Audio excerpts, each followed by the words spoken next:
Great. Thanks, Emily, for the introduction. Thank you, everyone, for coming, in spite of a week where you've probably seen, like many other talks, people keep asking me if I'm applying for a job, and I'm not. I'm here to establish new research collaborations, to meet people, and also to learn. It has been a really inspirational visit to see the garden, to see the facilities, and to learn about research that is going to help me in directing my next steps. So really thank you for welcoming me and hosting me. I'm at the Morton Arboretum, and today I'll be talking about improving ex situ gene conservation using a variety of methodologies. First, I want to acknowledge that the Morton Arboretum is located on the ancestral homelands of numerous indigenous peoples who resided on or migrated through that land for generations, who are the traditional caretakers of that land. And I respect, acknowledge, and strive to learn from their ways of knowing. I'm here, as many of you are, because I'm a lover of plants. Their amazing adaptations to different environments, their ability to even dominate and create environments. I'm also here as a plant conservationist, especially a tree conservationist. About a third of the world's trees are threatened with extinction in the near future due to a variety of causes that we know well, from habitat loss, overharvest, conversion to agriculture, and invasive pests and pathogens. And I'm also here as a member of the Botanic Garden community, which, as you know, has unique resources, unique skills, unique knowledge in horticulture, plant exploration, taxonomy, identification, ethnobotany, a set of skills which few institutions in the world have outside of botanic gardens, which positions botanic gardens in a really nice place to solve some of the global challenges that we face, like food security and biodiversity loss. Maybe you know a little bit about the Morton Arboretum, but in case you don't, we are outside of Chicago, and we're a pretty big garden. We welcome over 1 million visitors per year. We have a lot of educational and outreach programs.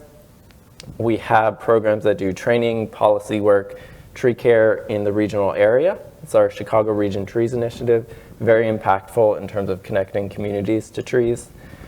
We have a great Center for Tree Science in numerous areas of ecology, biology, horticulture, etc. We have a tree breeding program, and we have a science communication and global conservation action program as well.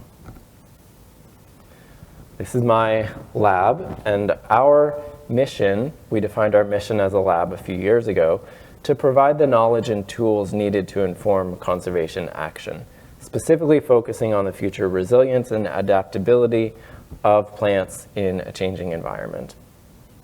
So there's a couple areas that we focus on, in particular, gene conservation, both in situ and ex situ.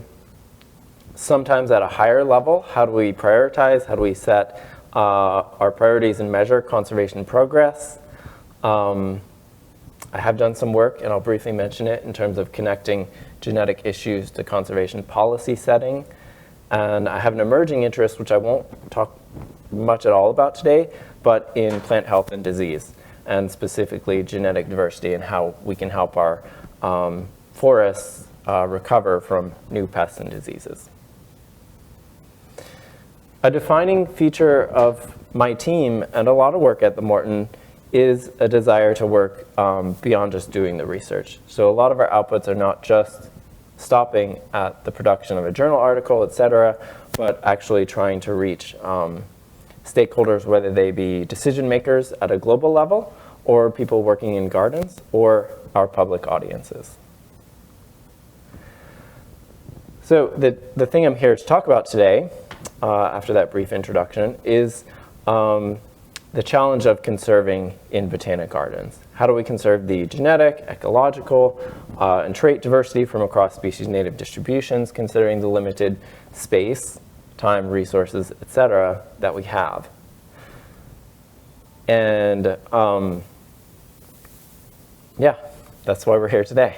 So people have you know, the question, the challenge of getting genetic diversity into ex situ collections was posed at least as far back as the 1970s in this defining article, which recognized the obvious, that we have limited space and time. These authors posed that we can come to a quantitative solution to what do we actually need to keep in our collections. And I've been inspired by their work and helped over the past 8 to 10 years to build on their work, trying to give a quantitative answer to what do we actually need to keep in our collections, and trying to adapt that answer to that question to the great variety we see in the plant world. Plants that have different pollination biology, different geographic distributions, commonness, size, longevity. The answer to how much do we keep in our collections to efficiently and effectively conserve diversity depends in a large degree on these different features of plant biology. And that's what I'll be talking about today. So today, the bulk of the talk is on that second item, tools to assess and manage genetic diversity. I'll spend a couple minutes talking about a higher level context for why that's important. Of course, we want to assess and manage genetic diversity to achieve conservation outcomes, but it's also important in at a higher level in terms of global commitments to conserving biodiversity. You may know in 1992, the Convention on Biological Diversity was established. Many countries around the world came together and made global commitments to conserve, sustainably use, and equitably share the benefits of biodiversity. As a part of this commitment, countries are required to monitor and report on the state of biodiversity within countries periodically, and to make actions and try and improve that state of biodiversity over time. You may or may not also know that last year, the Convention on Biological Diversity met for the first time since around 2010, and made a new set of commitments. So, sorry, not last year, year before last. 2022, December, Montreal, countries came together, debated, and set the next set of global biodiversity commitments. Envisioning a world in 2050 where humans are living in harmony with nature, a healthy planet, and delivering benefits to people. Within that, there's numerous goals for species conservation, sharing of benefits, sustainable use, and under those goals are a set of targets. One of those targets is focused on conserving genetic diversity within and among populations. So, I mention that because I want to say that it is possible for scientists to have an impact on setting conservation policy. On the left, I note that the very first draft of this global biodiversity commitments had a really vague goal around genetic diversity and no specific target around conserving genetic diversity. My colleagues and I engaged with the CBD process over the course of 4 years to try and improve and make more specific the actual commitment. And so on the right, you see what we ended up with, which is a more specific target to maintain and restore genetic diversity within and among populations, including in situ and ex situ conservation and sustainable management. So that was a long journey, but if you want to read this paper, you can read about kind of how we engaged with that process. But briefly, I'll tell you that it takes a lot more than doing your typical scientific research and writing journal articles. That is important. In these policy spaces, it is still really important and respected to have peer-reviewed science, to have consensus among scientists, but it takes more than that. So we spent a lot of time doing webinars, reaching out to specific policymakers in countries around the world, collaborating with organizations like the United Nations Environment Program to co-sponsor events. We produced brief summaries of our work and distributed that to policymakers, as you can see, in numerous languages, which is really vital if you want to be doing conservation around the world, to be communicating in many different languages. And then we actually attended policy events. So we were at the meetings in Montreal where these commitments were being set. We were meeting with policymakers, which really was a big stretch for us as scientists. We had a booth where people could come, ask questions about genetic diversity. We directly, met and talked with hundreds of people who came by. And in the end, this was really influential in setting those final commitments to conserve genetic diversity. So it's not just the CBD. There are numerous other national and international commitments to conserving genetic diversity. It relates to things like ecological restoration targets, use and improvement of crops, and things like the IUCN status of species. So the things that I'm going to talk about in the rest of the talk relate to these broader commitments around conserving genetic diversity. So the 4 techniques I'm about to tell you about for assessing and reporting on genetic diversity are important, of course, for our work within gardens, but also at this much broader scale. Okay, so I'm going to tell you about 4 methods for how we can assess how well we've done with our conservation of genetic diversity. Those are actually using DNA, using simulations or models, using GIS data, and using simple proxies like the actual counts of number of individuals, and translating that to effective population size. First is kind of the most obvious, but the most expensive and slowest, is to actually get the DNA out of the plant tissues of the plants we have in the garden, compare that to the DNA from the tissue of plants that we can assess in the wild. And my colleagues and I did this a few years ago, and it was a large collaboration. All of these projects are large collaborations. It takes a lot of working, across many institutions. So in this project, we looked at the DNA both in gardens and in wild populations of 11 taxa in groups of palms, cycads, oaks, magnolias, and hibiscus. These are the number of plants that are present in the meta collections, so that is across, in some cases, dozens of botanic gardens. And this is the proportion of genetic diversity conserved from 0 to 1. Those that are around 0.95 or higher are shown with these green arrows. The rest of those species, which already have a lot of effort, a lot of attention, these are some of our highest profile species of conservation importance, flagship species. Most of these have a little ways to go to get to our target, our threshold. It's an arbitrary threshold, but an important threshold of about 95% of the genetic diversity. So the message of this project of actually assessing the DNA of these 11 taxa relative to the number of individuals conserved shows that we do need more plants in our botanic garden collections, especially our living collections, if we want to hit those genetic diversity targets. For these rare taxa that we've looked at so far, it seems to be in the range of a few hundred plants.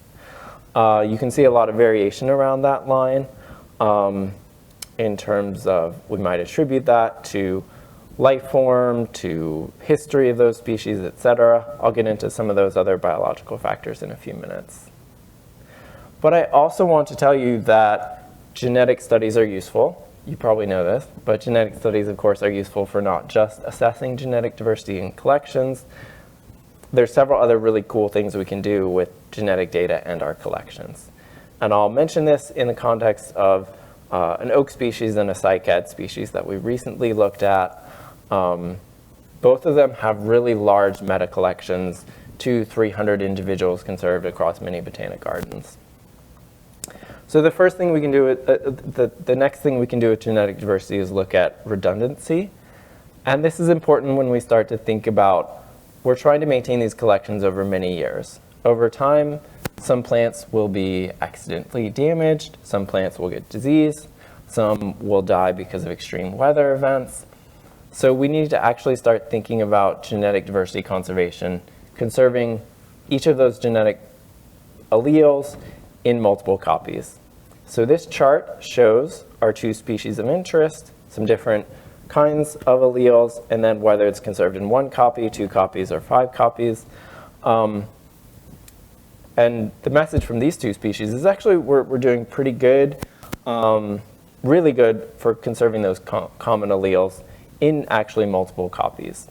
So once you're getting 200, 300 or more individuals in the meta collection, we are successfully conserving those alleles in multiple copies, meaning they are backed up, they are redundant. Another thing we can do that I think is important and is not always recognized when we're setting these genetic diversity targets is also to think about the relatedness of the individuals in the collections. Because if we're going to keep these collections in the long term, we might need to be regenerating them, which might involve mating among those individuals in the garden, and in which case we would want to prevent inbreeding. So we do want to assess and think about, are the individuals in the garden highly related to each other, which could present inbreeding problems in the future. So we have, again, our 2 species, and we have the percent of individuals, pairs of individuals that are full siblings or equivalent in their relatedness. In particular, for the Zamia, in both the wild and the garden, we have really high relatedness. These populations have really been reduced in size over many generations, and so there's a high potential both in the wild and in the gardens for inbreeding. Maple-leafed oak, on the other hand, we see not too high of relatedness in the wild, but you can see it's more than twice as high in the gardens. So this is not surprising. We often are sampling from a small number of maternal trees that might be near each other. So we do have a high potential for full siblings in garden collections. And so we can use DNA to look at this and say, well, in the future, try to spread out those collections a little more so that we can avoid getting related individuals. And a third cool thing we can do with DNA is make sure those collections are representative. So this is maple-leafed oak again. On the top, you see 5 colors that represent the 5 genetic groups from 4 populations in the wild. On the bottom, we see the garden collections. And immediately you'll notice that purple genetic cluster on the top is hardly represented in our garden collections. In fact, I think there's between 7 and 10 of those individuals out of 200 to 300 garden individuals. So that wild population is really underrepresented in our garden collections. And this tells us, well, great, this is a target for our future collections. Sometimes we know this from our accession data, but there are actually a lot of accessions in our collections where we don't have good records of where they came from. So this shows that in such cases, we can use DNA analysis to highlight those populations that have not yet really been collected from. So what I've told you so far, we can use DNA studies to identify how much genetic diversity is in collections currently. We can also look at these somewhat understudied aspects like relatedness, redundancy, and representation. So now I'm going to tell you about some other tools we can use. And the first one is simulations. I think simulations are a really good approach for designing and evaluating our ex situ collections because they can be done pretty quickly and they're very cheap. So everything is done computationally. There's a lot of assumptions to what I'm going to tell you about, but it can potentially scale, well, definitely scale a lot faster than like a real DNA study, which requires a lot of time, logistics, money, etc. So how does this work? How does a simulation work in terms of informing collections? So we can take a species geographic range, shown there on the left. We create a simplified model of that range in terms of how big are those populations, how far apart are they. Then we use that model to predict how much genetic diversity actually exists in the wild. So we're not actually sampling it, we're not analyzing the DNA, but we're using the basic principles of population genetics to predict how much diverged is the genetic diversity in each of those populations. We then simulate sampling from those populations, and then finally evaluate how well each of those pretend or simulated samplings did compared to the wild. So just to explain that a little further, there's our model on the left. We just take a series of samples of every possible sample size from that model. Every time we're going to quantify how much that sample contained of the wild genetic diversity. In this case, on a scale of 0 to 100. And just to show that visually, this is taking samples from the populations, and this is how much genetic diversity is conserved over here. And we can say, if this is our target of 95, well, this is the number of samples. It's about 80 in this case. So what's cool is we can fairly quickly take the geographic range of several to dozens of species, create these models, and then get at these genetic accumulation curves for potentially many species at once. So these are 13 IUCN Red List threatened oaks of the US, and how much genetic diversity we're getting for different sample sizes. And that is 95% up here. This was work done by Kaylee Rosenberger, who started out as an REU in our program. She came back as a fellow to the garden, and now she's a PhD student in Colorado. And this is Alyssa Brown and Emily Schumacher in my lab. So what did this tell us? By simulating these different oak species, we see that the minimum sample size for these different species was around between about 200 and 450 for most cases. There are some that need a little less and some that need a little more. So this allows us to do a couple things. We can see kind of the range of sample sizes for these different rare oaks, and we can also see, a given species, how much is needed for, Quercus acerifolia or Quercus hinklei, by just seeing where that curve intersects the desired target. So that's how simulations work. We can use simulations also for common species. So we've done this for Fraxinus excelsior, a very common species, dying off in Europe due to the ash dieback disease. And we can use this same simulation approach to test other questions like how many populations do we want to visit, and how many trees per population do we want to visit. And we can also look at where these curves start to flatten out, not just where they hit that 95% line, but where they start to flatten out. And this is when are we starting to get pretty ineffective by sampling more? So this is more about your return on the investment that you're putting into collection trips. And that's just by looking where that curve starts to flatten out, basically where the tangent to that curve starts to get close to a slope of 0. And in this case, for Fraxinus excelsior, it was by visiting about 30 populations and 30 trees per population, a few hundred seeds per tree. Interestingly, the foresters involved in this project had, prior to this simulation study, said, well, we probably want to visit about 50 populations and 10 trees per population, which is on basically the same order of magnitude. So it was really cool to compare what the foresters were thinking a priori to what the simulation model said. Often people ask, well, is it better to sample more seeds from a given plant versus more plants across the landscape? Well, it's always better to sample more plants across the landscape. And that's shown here, where the same overall size of the collection is contrasted, but here focusing on more maternal plants, and here more seeds per maternal plant. So of course, it's always better to get more plants on the landscape. After about 20, 30, 50 seeds from a given maternal plant, you're not getting any new genetic diversity, no matter what the pollination is. Just in a realistic landscape, that's where you're, of course, you maybe want to duplicate that, or maybe you want lots of duplicates to distribute to different gardens, but that is where your genetic diversity starts to plateau.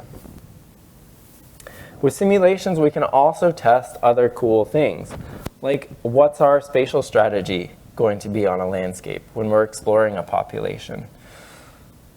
Of course, it's better to sample randomly or well distributed across a population rather than just walking a straight line through a population or sampling the 10 trees closest to the road. Of course, a priori, you know that's better. But what's cool about simulations is you can quantify how much better. So here are those 4 sampling strategies. And of course, the top 2 are the yellow and blue shown on this chart. The sampling by the side of the road is that pink one, and then the transect is the green one. So a priori, we know which ones are better, but by using simulations, we can quantify how much better, in this case, more than 50% better to be sampling randomly rather than just close to the roadside. This is another really useful thing about simulations. You actually have a quantitative justification for changing your sampling strategy. So the main message of this part of the talk was that simulations are a really nice complement to DNA-based studies. They have different assumptions, but they can provide minimum sample size across many species fairly quickly and tailor things about your logistical sampling on the ground. Okay, another cool method to this tackling this challenge is using GIS-based approaches. The so-called gap analysis, some of you might be familiar with. This is where you're trying to identify geographic gaps across a species range. And you can also use it to quantify what proportion of the range has been sampled, and then rank species by those which have the least amount of their range conserved. So the Morton Arboretum, along with others, have worked with this gap analysis to say, for a bunch of species within a genus, where do those species occur? Where have we sampled already? And how much of the space is left to be sampled? This was actually postulated at least as early as 2005 by Sally Aitken and colleagues who said, we don't actually need genetic data sometimes. Let's use these simple mapping methods as a proxy and not actually need to collect genetic data. So maybe you've seen a map like this before, but for those of you who haven't, the white circles represent known occurrence points, and therefore we assume that's the distribution of the species. The black circles represent where we've sampled already. So in this case, Georgia oak, we had sampled about 30% of the geographic range and over 40% of the ecological range. That's the different colors. So those are different ecoregions that the species occurs in. This approach is especially useful because once you have a cleaned, fairly reliable set of points, which is not an easy task, but once you have that, you can scale this across a lot of species. In this case, I'm showing a few oaks here. We can then summarize that with simple metrics, just percent of the range conserved, percent of the ecological diversity conserved, and we can put into bins, these are species that are sampled fairly well, and over here are species that need a lot more sampling. We've actually used this to set our priorities at the Morton of which oak species are we going to target with our future collections. And we can also use this to quantify our progress. So the yellow circles are more recent collections funded by the APGA Tree Gene Conservation Program. And so as we add those circles, we could remake those maps, remake those plots, and say, this species has improved this much in terms of its ex situ conservation. And this, like I said, this also helps set priorities of those species that are not well conserved. So Quercus havardii, Chinuri oak, to our knowledge, was present in only one botanic garden, Denver Botanic Garden. When I started at the Morton, I designed and led a seed collection, and we distributed that seed to 9 different botanic gardens. And as you can see, made a good amount of progress in increasing the amount of geographic coverage of this species in ex situ collections. We have since done this gap analysis exercise for a number of other important groups of trees in the US. And I have to acknowledge that we actually follow in the footsteps of people who had been doing this even before us for crop wild relatives. And you can see with these numbers just how scalable this approach is. Colin Cowrie and colleagues, and Dan Carver and colleagues have done this for 600 crop wild relatives of the US and more than 7,000 species useful to humans globally. And from that work, they have shown us that you can also do this for in situ protection. So instead of looking at those sites which are sampled, you can look at where protected areas are covering those sites. So you can do this for both in situ and ex situ. And Dr. Cowrie's work and others have shown when you're talking about ex situ conservation at a country level, basically no country has done a good job in terms of conserving their species useful to humans. Ex situ. There is a better job in terms of conserving them in situ with protected areas. This speaks to the really gigantic challenge we have, and possibly insurmountable challenge to sufficiently conserve all the species ex situ. We're going to have to prioritize, and we're also going to have to pair that with in situ collections, or in situ protection. So this third method, geographic gap analysis, is a cool way to quantify how much of the geographic range is conserved and which species do we prioritize because they have low amounts of their geographic diversity conserved. If you're interested in this topic, the Global Conservation Consortia run by BGCI is presenting a webinar on May 7th through the 9th. And I can give you more information on that, or you can just Google it to get a link to join that free webinar, which will give you more information about the gap analysis. So the fourth thing I'm going to tell you about is the newest thing I've worked on, and it's a little more speculative, but I think it's a nice complement to these others. So if we don't have genetic data, if we don't have the time or computational expertise to do simulations, if we don't know a lot about where a species occurs, or we don't have the knowledge or capacity to do the gap analysis, what are some other things we can look at? And also, how can we evaluate in situ conservation? So it would be nice if we had a tool that could apply equally well to kind of ex situ and in situ conservation. Lately, I've been thinking about, especially countries around the world that have very little capacity in terms of either genetic laboratories or genetic expertise. Can we get to just use our basic knowledge of population genetics and come up with very simple metrics? And if we think about this, what are the ways that we can conserve genetic diversity? We can keep large populations on the landscape. We can prevent local adaptations from being lost by making sure populations don't go extinct. And when possible, we can monitor species using DNA studies for those really high priority species. So my team and I came up with these two very simple metrics, which we also did outreach through our collaborations and work with the Convention on Biological Diversity. And these are now two recognized indicators under the Global Biodiversity Framework. What proportion of populations are above an effective size of 500, and what proportion of populations that historically existed still exist or are maintained. Effective population size is a metric relating to genetic erosion, relating to genetic losses over time. In any small population, genetic diversity declines over time.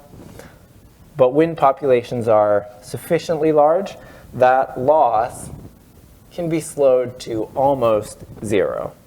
This concept has actually been used in forestry, in management of breeds, in agriculture, in fisheries, and in conservation biology for decades. And so we're just kind of transferring this to, well, why don't we talk about it in the case of all species?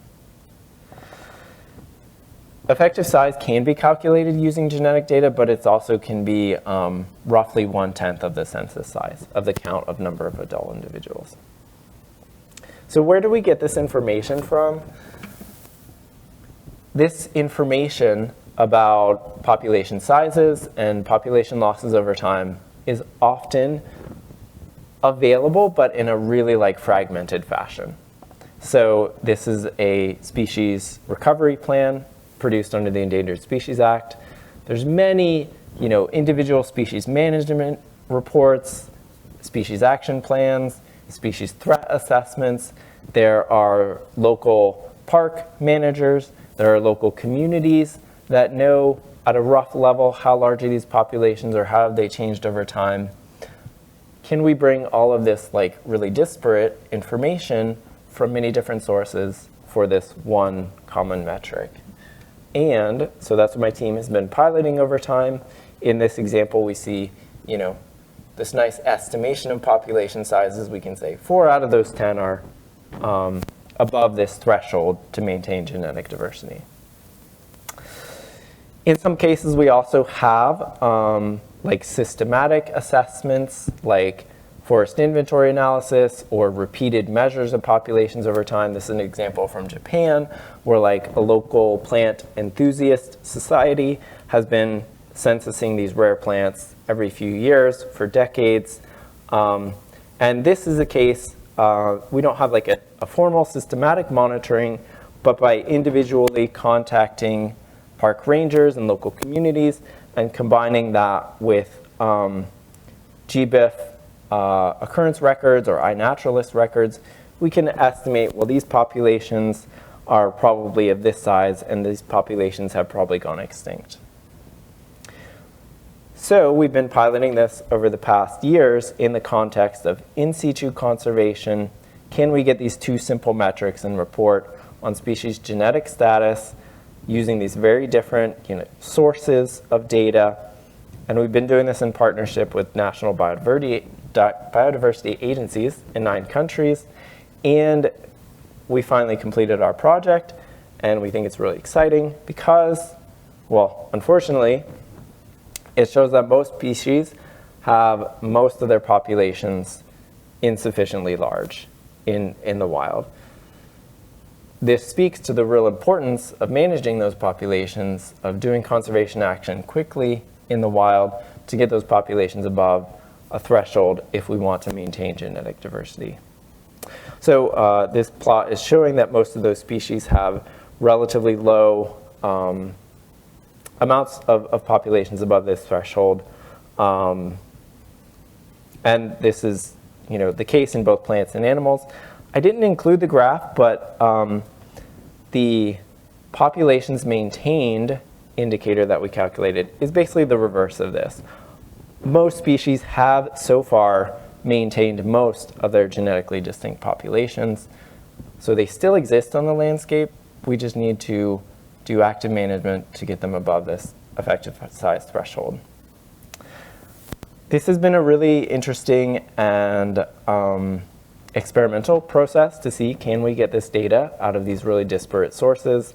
And I think we've been really successful in doing it. It may not be possible in all countries yet, but I think by combining these different textual analysis, eventually maybe using AI to do text analysis, combining that with analysis of iNaturalist records, combining that with herbarium records, as well as maybe citizen science participation of engaging local communities in their knowledge, I think we can get these standard assessments of genetic diversity of species in the wild. Again, they're really, these are rough proxies, but I think they're useful proxies similar to the other methods I've talked about today for prioritization, for quantifying, are we making progress over time? And I think really importantly, connecting people who are non-geneticists to genetic issues. So these simple concepts of how big is the population? Is it avoiding inbreeding? Are these populations being maintained over time? You can communicate through these metrics to decision makers about genetic diversity issues without having to talk about alleles or heterozygosity or these other challenging concepts. So it's more meaningful perhaps than some of our other ways of talking about genetic diversity. And can we do this in ex situ collections? So what I talked about was mostly in terms of like in situ. But I think we can also start to analyze our databases of plant collections across many botanic gardens. Basically, effective size can be calculated from the number of maternal lines. And with some assumptions, you could make some assumptions about how many paternal parents were contributing to those. But basically, from the number of maternal lines, we can get at effective size. So I think we can also apply this methodology to our ex situ collections to say, are the ex situ collections above a certain effective size threshold if we want to maintain genetic diversity in the long term? So before I close, I will let you know that there is a big question I have not addressed, and I don't think anyone has the answer to this question, but it is an important one to think about. We don't know how much genetic diversity a species needs to survive into the future. Is that 95% enough? Is it more than enough? We don't know, and that's a hard question. Some types of variants, for example, resistance to a certain pest or disease, might be fairly abundant in 5, 10, 20% of individuals, or it might be 1 in a million. And that's a hard question that I don't have the answer to.